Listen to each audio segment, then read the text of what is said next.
Well, the Irish head to the polls this Friday in what could be the biggest shift in political power in the country's history. And it's the economy that dominates, with competing parties all talking tough on bailout negotiations and threats to Ireland's low business tax. Well, tarnished by its handling of the country's finances, Brian Cowan, Fianna Fáil, looks certainly to be crushed at the polls, ending 13 years in power.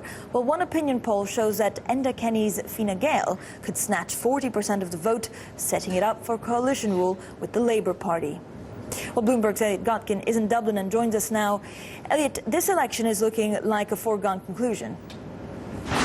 Certainly, Fracine, as well as being an historic election, this does look like being one of the most predictable elections we've had in some time here. You just pointed to Enda Kenny's Fine Gael polling 40% there. Now, that looks set to give him just shy of an outright majority in the Irish Parliament. So, as you say, one option is for him to form a coalition with the left-leaning Labour Party here. But another option is that he could get into bed with one or two independents. And that would create perhaps a less stable government, certainly one with a less thumping majority, and that could potentially unsettle the markets a little bit. We're not due to get the results of this election until Saturday, so any market reaction, of course, wouldn't take place until after the weekend. But at the same time, it's also important to note the backdrop here, of course, the €85 billion bailout that Ireland had to resort to at the end of last year. All political parties talking really about trying to get the interest rate lowered on that from the current 5.8%. There's also been talk about getting senior bondholders in Ireland's banks